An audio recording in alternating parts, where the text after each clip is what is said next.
नमस्कार, स्वागत है आपका इस बुलेटिन में। खबरों के साथ मैं अंशु अवस्थी। अब खबरों पर विस्तार से नजर डालते हैं। सबसे पहले मुख्य समाचार। प्रदेश में आज से 31 जुलाई तक लॉकडाउन। प्रदेश में कोरोना संक्रमितों की संख्या हुई 20,100 के पार। सीबीएसई की 10वीं का परीक्षा परिणाम जारी। 91.46% परीक्षार्थी सफल। और प्रदेश में अनेक नदियों का जलस्तर लगातार बढ़ते रहने से बाढ़ की स्थिति हुई गंभीर। अब समाचारों पर विस्तार से नजर डालते हैं। प्रदेश में कोरोना के बढ़ते मामलों को देखते हुए बिहार के सभी जिलों में आज से 31 जुलाई तक संपूर्ण लॉकडाउन घोषित कर दिया गया है। इस दौरान आवश्यक सेवाओं को छोड़कर केंद्र और राज्य सरकार के अधीन सभी कार्यालय पूरी तरह बंद रहेंगे।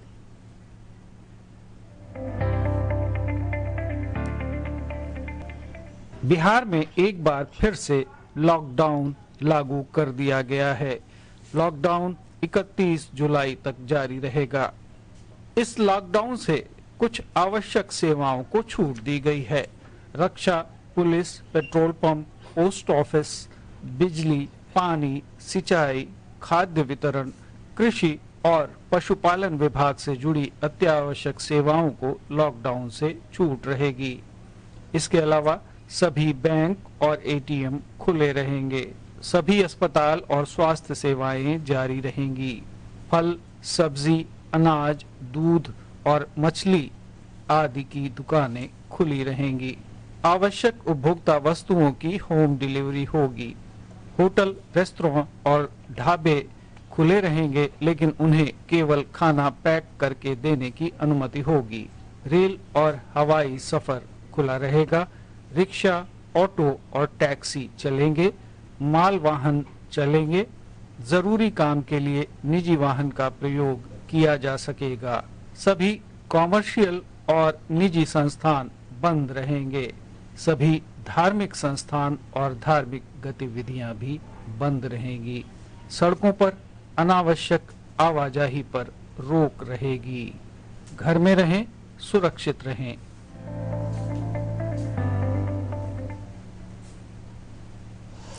इस बीच हमारे संवाददाता सलमान हैदर ने पटना में लॉकडाउन की स्थिति का जायजा लिया।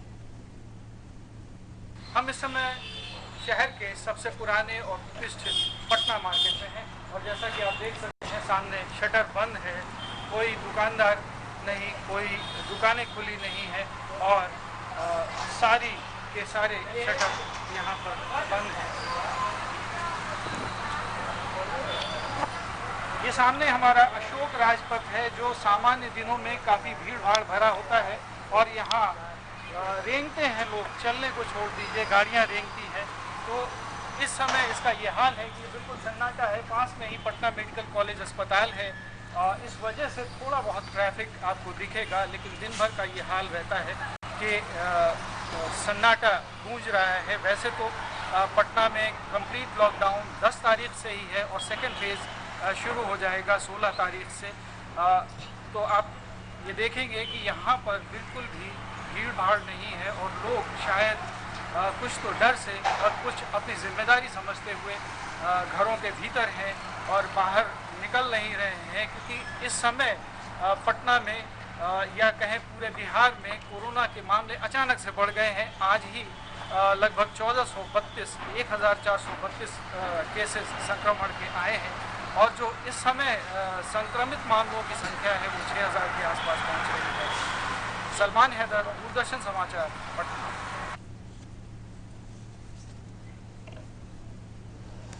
प्रदेश में कोविड-19 संक्रमितों की संख्या 20,000 के आंकड़े को पार कर गई है। पिछले 24 घंटों के दौरान 1,320 नए मामलों की पुष्टि के साथ ही संक्रमितों की संख्या बढ़कर 20,173 हो गई है। सक्रिय मामलों की कुल संख्या 6,482 है। स्वास्थ्य विभाग के अनुसार कोरोना संक्रमित मरीज तेजी से ठीक भी हो रहे हैं। अब तक 13,533 लोग स्वस्थ हो चुके हैं। वहीं कोविड-19 से अब तक 157 लोगों की मृत्यु हुई है।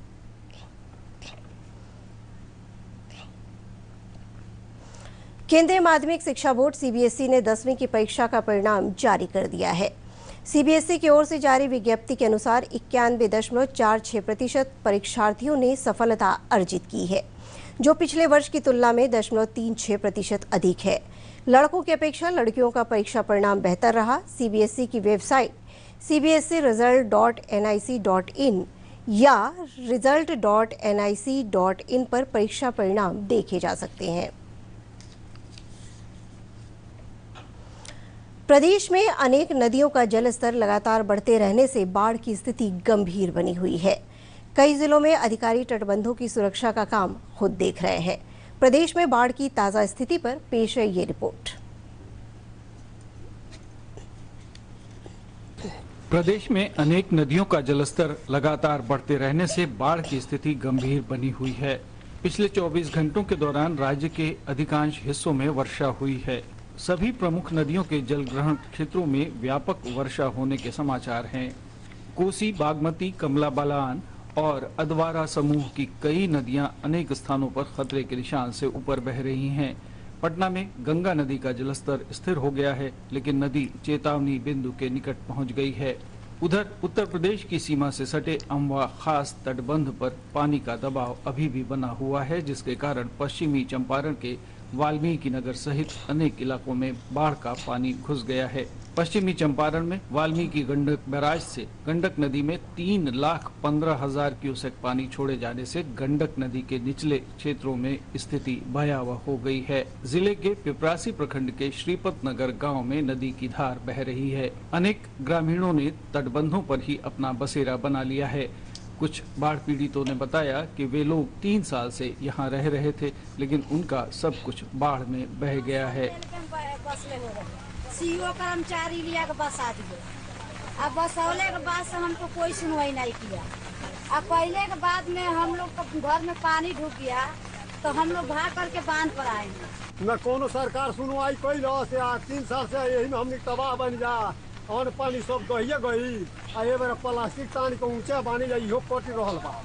शिवहर जिले में भी एक रिंग बांध टूट जाने से कई गांवों में बाढ़ का पानी घुस गया है। सीतामढ़ी, समस्तीपुर और दक्षिण पश्चिम बिहार के कई इलाकों में निचली आबादी को नुकसान पहुंचा है और सैकड़ों एकड़ खड़ी फसल जलमग्न हो गई है।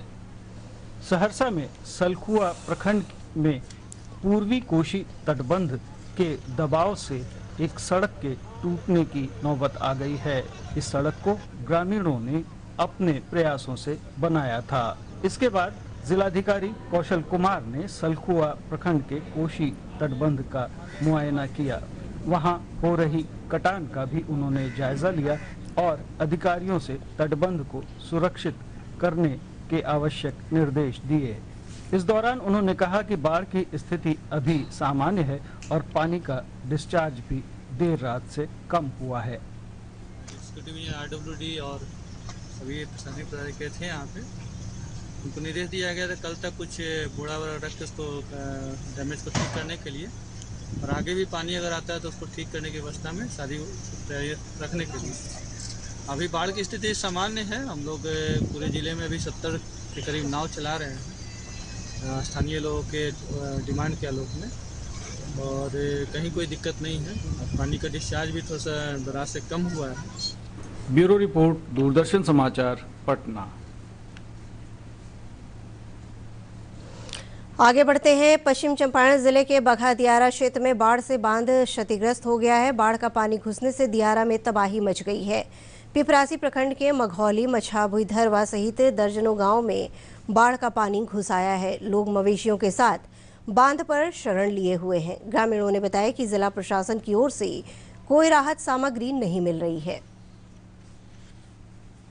ये बाढ़ गांव में घुस गई बा, कैंपों में घुस गई बा, लेकिन वो पर हिम्मत क के इस भी सब ले आकर हमनी के नाव से बांधा पर रखले बानी जा अपने कैंप के सामने।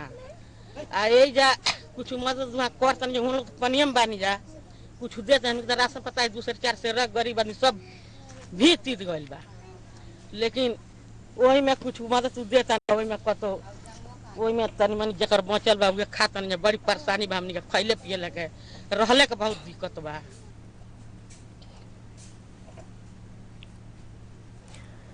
प्रदेश में मानसून की सक्रियता अब सामान्य हो गई है। मौसम विभाग से प्राप्त जानकारी के अनुसार पिछले 24 घंटे के दौरान हल्की से मध्यम बारिश दर्ज की गई है।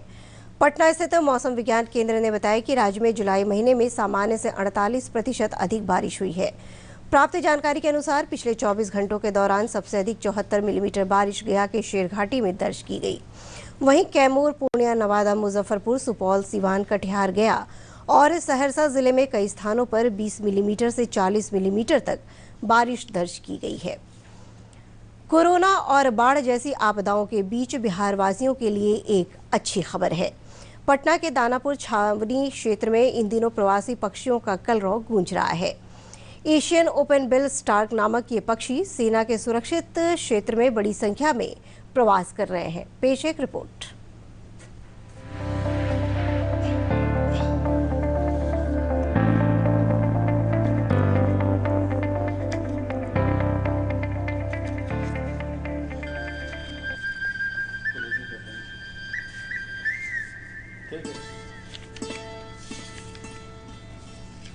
ये पक्षी दानापुर कैंट इलाके में हर साल मानसून की शुरुआत में आ जाते हैं।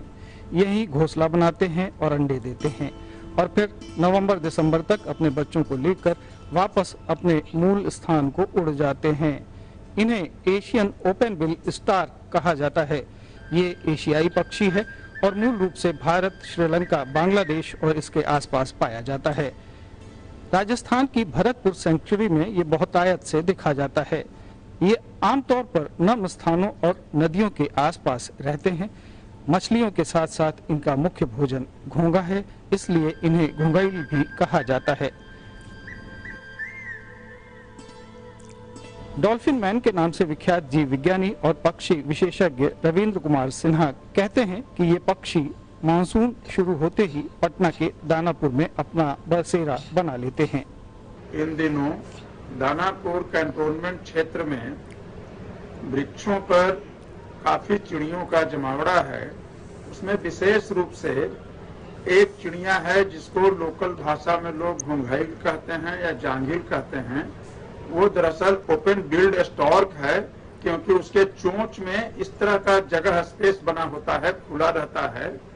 और चूंकि ये घोंघा को खाता है इसलिए उसको लोग घोंघाइल भी कहते हैं। ये बड़ी चिड़िया होती है, 4 से 5 किलो का वजन होता है इसका। और ये हर एक साल अप्रैल मई के महीने में ही दानापुर क्षेत्र में आ जाती है और जून जुलाई में ये अंडा देती है।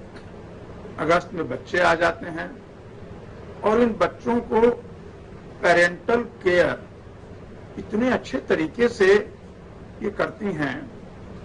स्वयं मैंने देखा है कई बार और वीडियोग्राफी भी किया है कि ये बच्चे को जो बेड बनाती हैं वो नीम के पत्ते के बनाती है और प्रतिदिन बदलती है। पत्ता जब गंदा हो गया उसको हटा देगी, फिर दूसरे दिन फिर नए फ्रेश नीम के पत्ता तोड़ करके बनाती है बेड उसका। इन पक्षियों की चोंच लंबी होती है और चोंच सीधी न होकर बीच में दरार वाली होती है, शायद इसलिए कि ये घोंघा खाते हैं। सफेद पंख और पूंछ पर कुछ काले रंग के पर, लंबी टांगे ताकि ये पानी में आसानी से विचरण कर सकें। ये पक्षी हर साल यहाँ आते हैं तो सिर्फ इसलिए कि ये यहाँ सुरक्षित महसूस करते हैं और यहाँ का माहौल इन्हें पसंद है। हमारी जिम्मेदारी है कि हम इनका ख्याल रखें।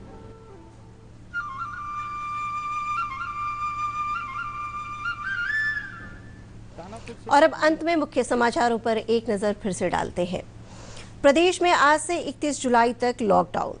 प्रदेश में कोरोना संक्रमितों की संख्या हुई 20,100 के पार। सीबीएसई की 10वीं का परीक्षा परिणाम जारी, 91.46% परीक्षार्थी सफल। और प्रदेश में अनेक नदियों का जलस्तर लगातार बढ़ते रहने से बाढ़ की स्थिति हुई गंभीर। इस बुलेटिन में फिलहाल इतना ही। नमस्कार।